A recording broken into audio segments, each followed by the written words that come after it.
esse pedido equivocado é movido por um desejo equivocado.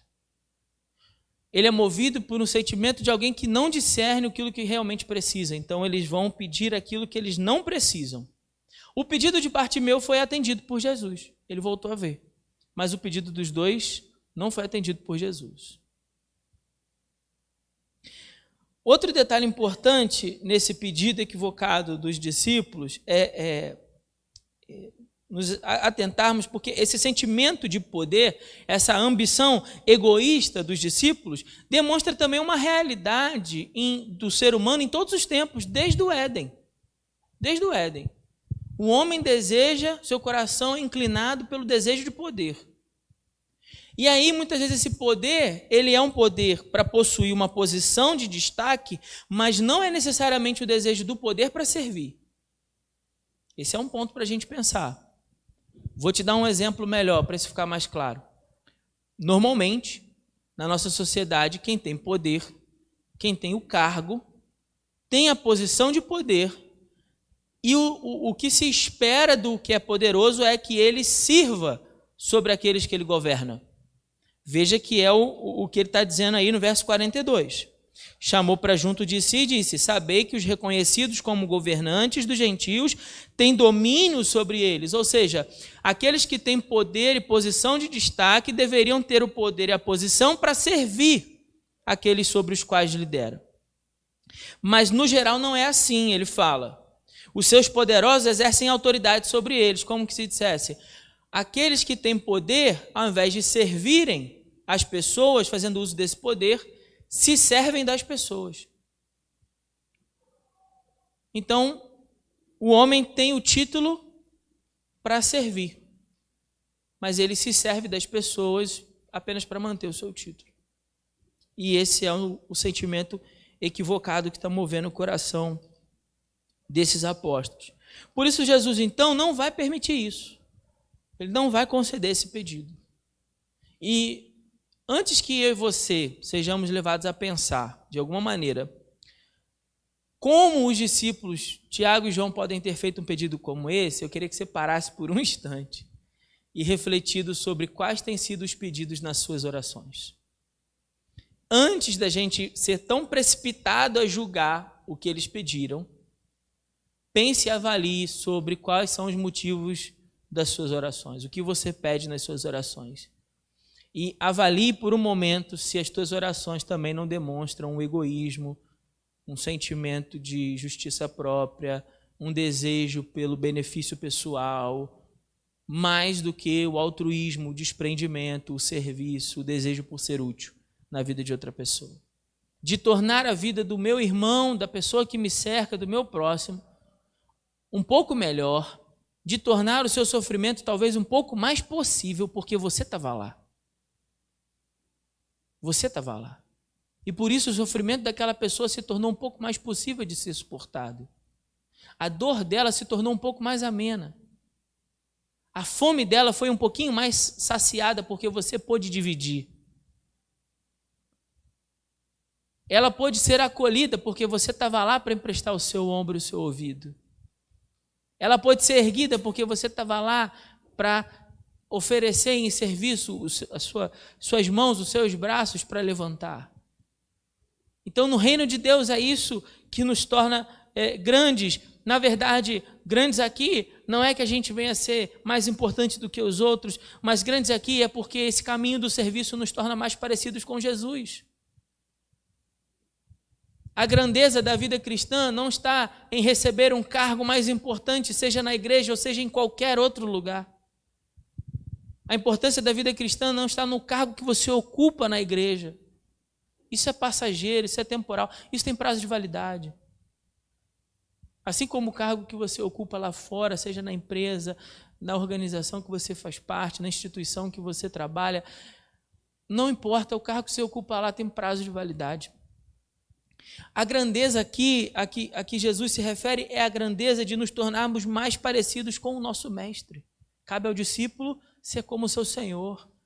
Então, nos tornarmos mais parecidos com Jesus, porque, afinal de contas, a vida de Jesus foi uma vida marcada pelo serviço. A vida de Jesus foi uma vida marcada pelo seu desejo de servir ao próximo, de se entregar.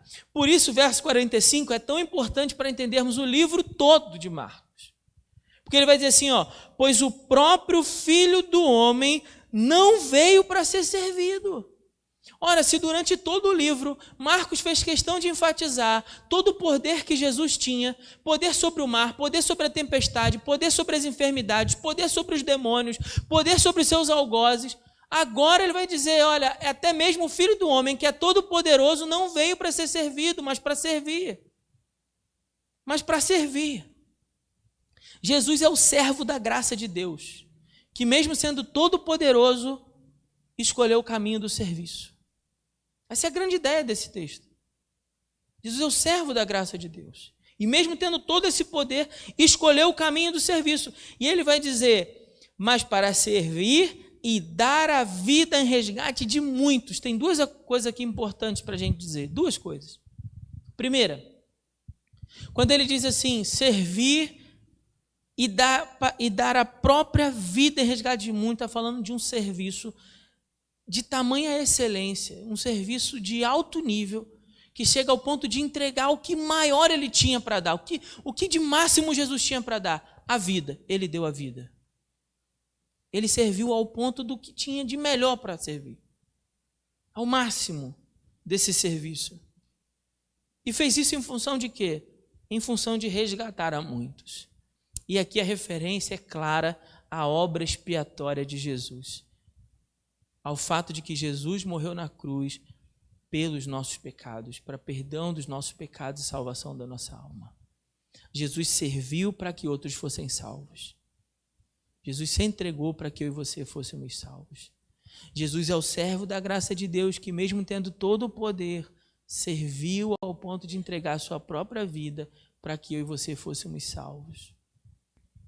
Ele serviu e sofreu a dor para que você fosse curado das tuas enfermidades. Ele serviu e sofreu a humilhação para que você fosse restaurado dos seus traumas. Ele serviu e foi ferido, foi machucado para que você fosse curado das tuas feridas. Ele derramou o seu sangue para que você fosse perdoado dos seus pecados. Ele serviu e morreu para que você recebesse vida. O caminho de Jesus foi um caminho do serviço. E diante desse texto, irmãos, qual é a resposta que ele deseja que eu e você venhamos a dar? Qual é a resposta que Jesus queria que os discípulos dessem a esse ensino? É a mesma resposta. Que eu e você escolhamos tomar o caminho do serviço. Que eu e você não sejamos movidos nesse mundo pelo desejo de poder, mas pelo caminho do serviço. Essa é a resposta que eu e você precisamos dar diante desse texto. É a resposta que nós precisamos dar, não me entenda errado, eu não estou falando dar a outra pessoa, não. Eu estou falando que essa é a resposta que eu e você precisamos dar a Deus, diante dessa palavra. Que venhamos a abrir mão desse desejo egoísta, de pedidos equivocados, de compromissos equivocados, movidos pelo desejo egoísta de poder, para escolher um caminho de serviço. E aí eu queria fechar com um exemplo. O exemplo é o exemplo mais simples possível. O exemplo é o exemplo dos patriarcas que serviram. Abraão, Isaque e Jacó serviram obedecendo para que fossem testemunhas para mim e para você. Os profetas serviram, alguns jogados na fornalha, outros na cova dos leões, outros jogados em cisternas, sofreram servindo para que fossem testemunho de fé para mim e para você.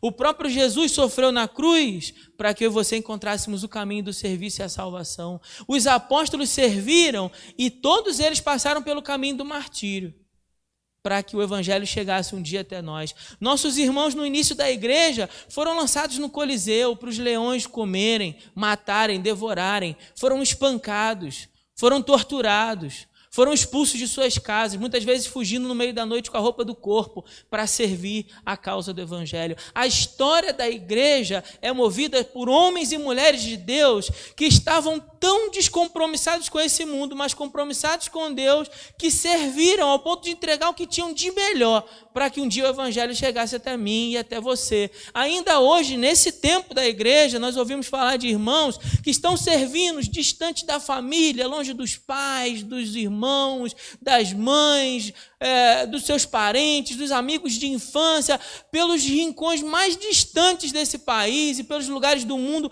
onde são perseguidos para servir a causa do Evangelho, porque o caminho do Evangelho é também um caminho de serviço. Há pouco tempo atrás, alguns minutos atrás, o Ministério de Louvor estava aqui à frente tocando esses louvores e teve todo o trabalho de separar, de preparar as músicas para servir a minha vida e a tua vida na condução dos cânticos espirituais aqui.